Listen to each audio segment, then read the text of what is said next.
Good evening, Philippines. It's Wednesday, June 5th, 2013. Welcome to General Assignment. On the show this evening is Pete Ylagan, President of the National Association of Electricity Consumers for Reforms, better known as Nasecor. We will be talking about the woes of the electricity consumers. I'm your host, Miguel Hill. It is a fact that the cost of electricity in our country is highest in Asia. We actually overtook Japan around 2 years ago. So this evening we will basically be thrashing out all the issues surrounding our electricity costs, whether we're paying the right amount or whether we're being taken for a ride by the power utilities. Mr. Ylagan, welcome to General Assignment. Good evening, Miguel, and thank you for this opportunity to be your guest in your program. Good evening to all your televiewers. Okay, sir, before anything, later I will ask you some backgrounder on Nasecor and your advocacy, which a lot of consumers, that's practically all of us, really appreciates. But one issue that is at the top of our minds right now is the series of power outages right before the elections, the elections last 13th. No, I think about 3 or 4 days we experienced a series of unexplained power outages. They were brief, but of course I don't know if we can call this conspiracy theory, but a lot of theories were flying about, and of course, you know the mood, the general mood of the Filipinos come election time. So what is your take on that? Well, first of all, it's really highly questionable and regrettable that despite the vast support that it is getting from, or the power industry is getting from our regulator, this kind of power outages is not really welcome. It must be unacceptable to the consumers. No power utilities, especially NGCP or generation companies, can give an alibi of power shutdown or power failure or whatever, because the law mandates that the supply of electricity must be stable, efficient, reliable, secured, and affordable. Okay, so just like any machine, any sort of equipment, I guess some level of imperfections can manifest themselves at some point. No, they can break down. But I think what really drives the imagination in this case is the timing. So did you ask for explanations? Did Nasecor ask for an explanation? Did you try to get to the bottom of it? We were not on, when we raised the question, it was not on the political side, but it was more on the economic side. Yes. Because a power shutdown would really cause heavy financial damage in the businesses that rely on electricity. Okay. And that's the reason we raised that question of how Before come the there ERC? was, yes, how come, no, NGCP itself. We wrote a letter to NGCP asking why, because we know that the law mandates them to ensure the stability of power supply, and that's the reason why they have these ancillary services coming from the ancillary service procurement agreement.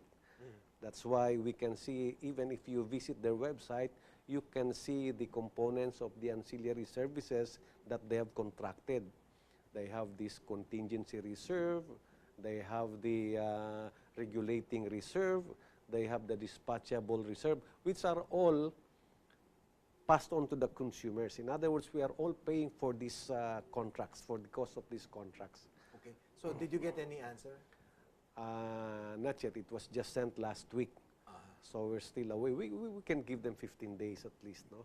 After that, we can make a follow-up.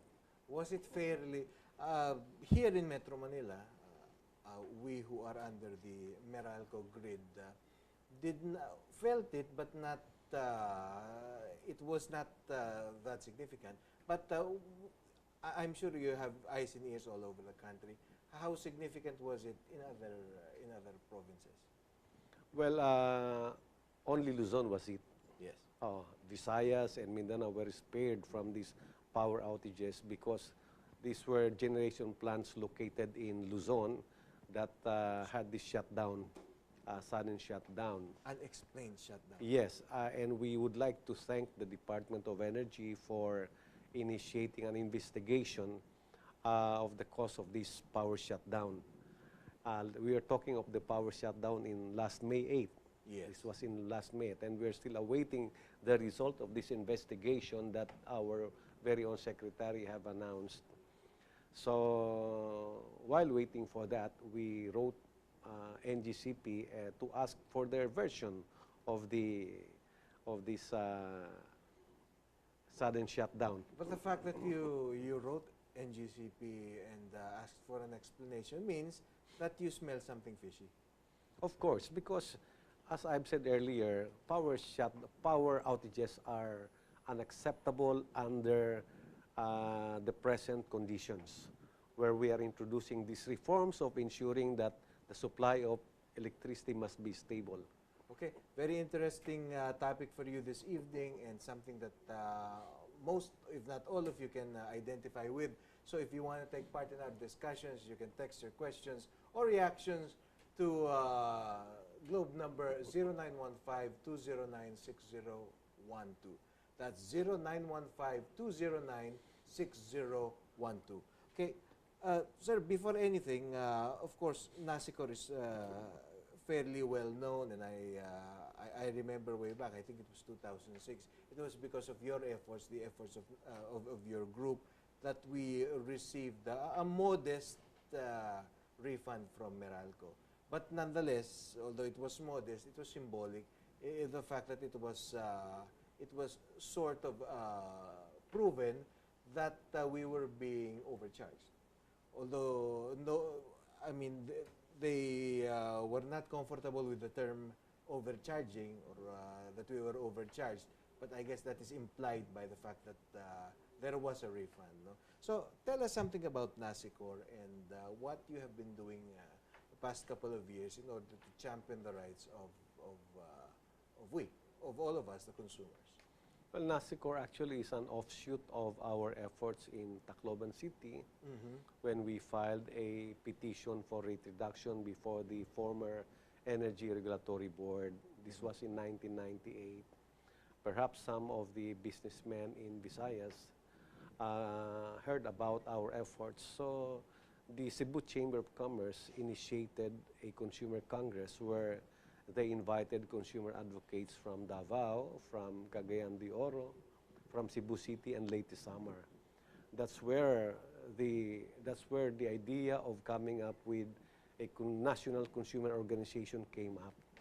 And I was elected as the president, and since then I've remained as the president because nobody would like to take the place of.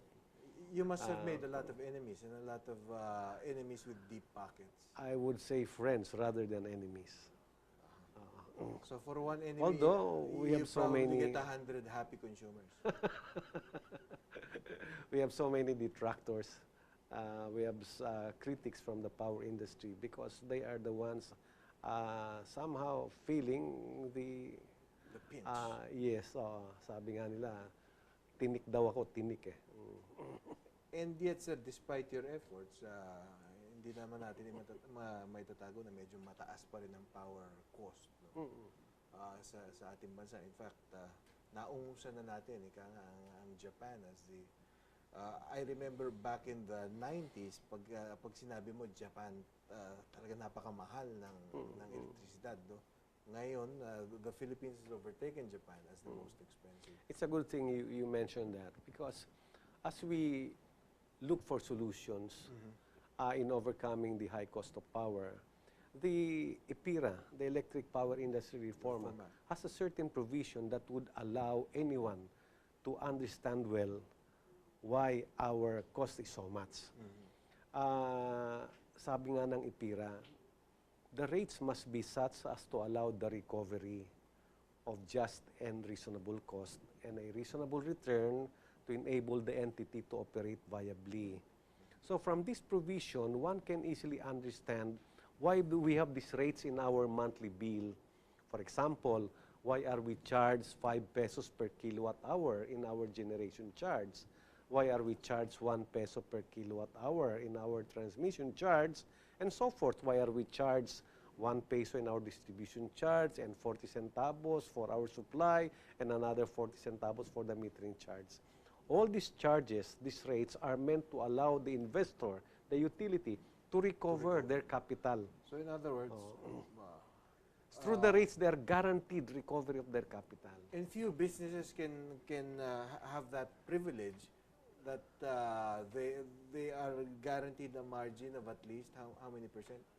12% maximum. Okay, 12% may not sound like tubong lugaw, pero it is significant in the fact that most businessmen have to deal with the constant threat of possibly losing money. Yes. But these guys in the power industry, when they start the day one of their business, they are already guaranteed that they will not lose money. But able to recover. But I will ask you one question, and I think this is the question that a lot of our viewers are asking, especially those that are cringing from their latest electricity bill because it's summer, mainit. So lahat nagbubukas ng aircon, ventilador, lahat. No? So do you honestly believe that our power utilities are only making 12% markup? No, based on our own study, power utilities are even earning more than the street loan sharks, the 5-6. Magkano ba ang 5-6? Around 240% ang 5-6. But from our own study, private power utilities are earning more than that. So ibig sabihin, ang power business is so good dahil tubong lugaw ka, you're guaranteed. That's right. To what do you attribute this? Well, to greed.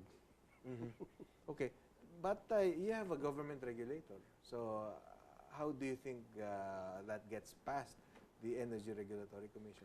Well, when we talk of recovery of capital, we can see that the recovery of capital becomes a lot easier because of the natural growth of the sales. Because there is this natural increase in our consumption. Because of there population. Is, Population growth. That's right. Industrialization. And our inclination to be buying a lot of appliances to maintain the comfort that we want, di ba? Bili ka ng mas magandang ganito, mas magandang ganito. And by nature, because of the scientific advancements, the technological advancements, I think the demand for gadgets, appliances, and other electronic stuff. They all contribute to And making your it grows. No? Yes, to making your power bills go higher. But it's because you consume more power. But what we're saying is the cost itself is very high. So if you consume more, the more that your bill will be higher. Okay, General Assignment will be right back after a few reminders. Don't go away.